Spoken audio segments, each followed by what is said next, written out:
Olá, tudo bem? A pedidos, vou me apresentar no início deste vídeo, porque às vezes os meus vídeos circulam em redes sociais que não são as minhas, né?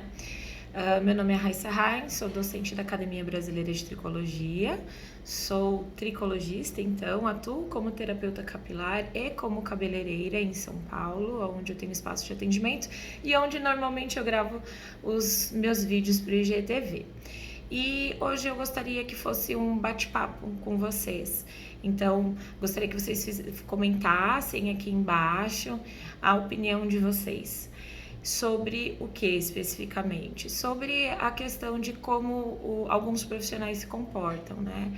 Às vezes eu recebo algumas perguntas: olha, professor, eu vi um profissional fazendo tal coisa, o que você acha? Qual é a sua opinião?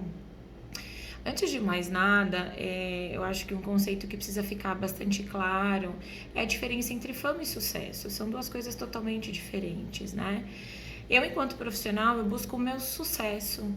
E isso vai depender muito da minha ética, da minha conduta, aquilo que eu escolho fazer, aquilo que eu escolho falar.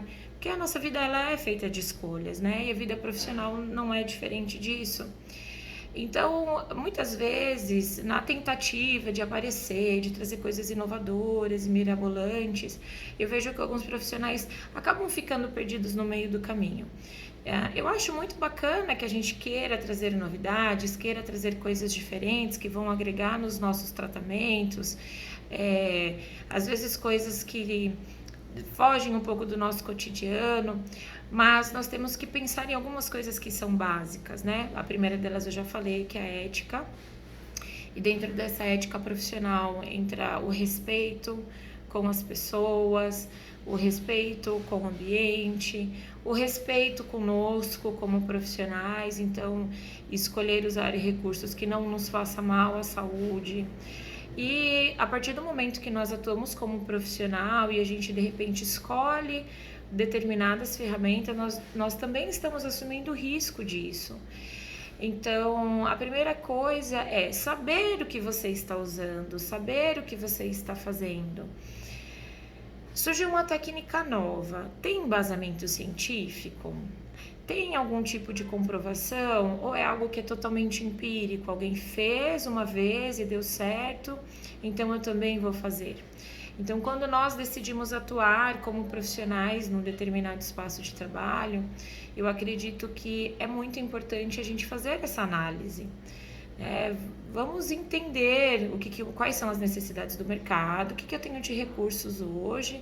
No caso, quando a gente fala muito sobre terapia, quais são os recursos terapêuticos, eles são viáveis, e ainda dentro disso existe uma conduta profissional.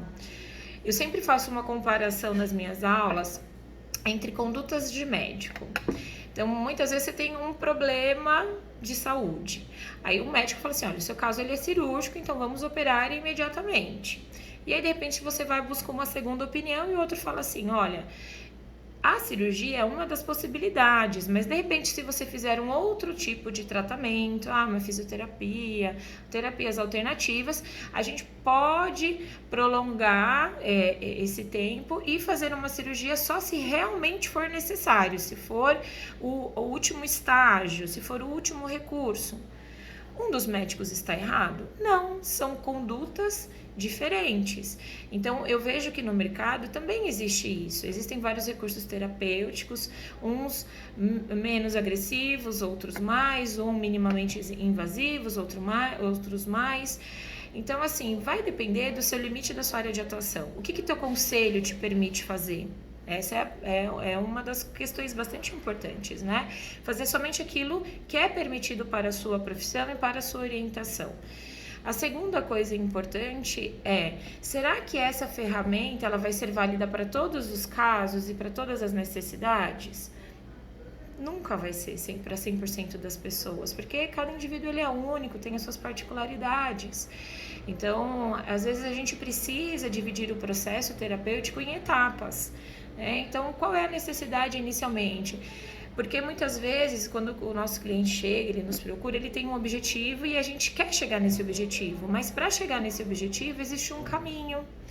E esse caminho, para a gente correr menos riscos possíveis, ele precisa ser bem planejado e bem orientado. Então, o que eu gostaria que vocês comentassem aqui é se vocês concordam ou não, qual é o ponto de vista de vocês em relação aos diversos recursos que nós temos para atuar na área da terapia capilar. Vale tudo por dinheiro? Vale tudo para aparecer nas redes sociais? Eu acredito que não. De verdade, eu acredito que não. Então, assim, se você quer aparecer, se você quer fazer algo diferencial, faça aquilo que tenha embasamento científico. Nós não podemos trabalhar com achismos, né? Nós não podemos ser pessoas loucas, né, com relação aos nossos protocolos, porque tem algumas coisas que beiram a loucura mesmo.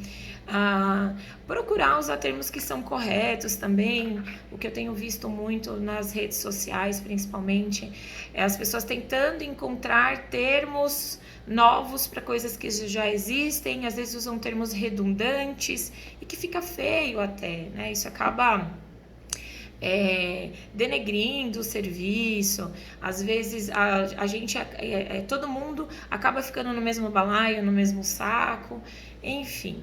Então, eu acredito que nós precisamos primeiramente ter ética, respeito por aquilo que a gente se propõe a fazer e pelas pessoas que nos procuram para os nossos atendimentos, né? E enquanto profissional educadora também eu acredito da mesma forma. Eu acho que eu acredito que não existe profissional que sabe de absolutamente tudo, e eu também acredito que não é desmérito nenhum a gente dizer que não sabe, que não conhece, e dizer assim, eu posso pesquisar, eu vou entender o que isso se esse é um recurso bacana, e ver se eu também posso agregar para os meus serviços, né? Então, ética, respeito, moral são coisas que são básicas e que são princípios aí para qualquer carreira de sucesso profissional.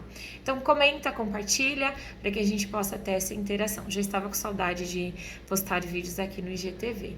Então um grande beijo e até a próxima!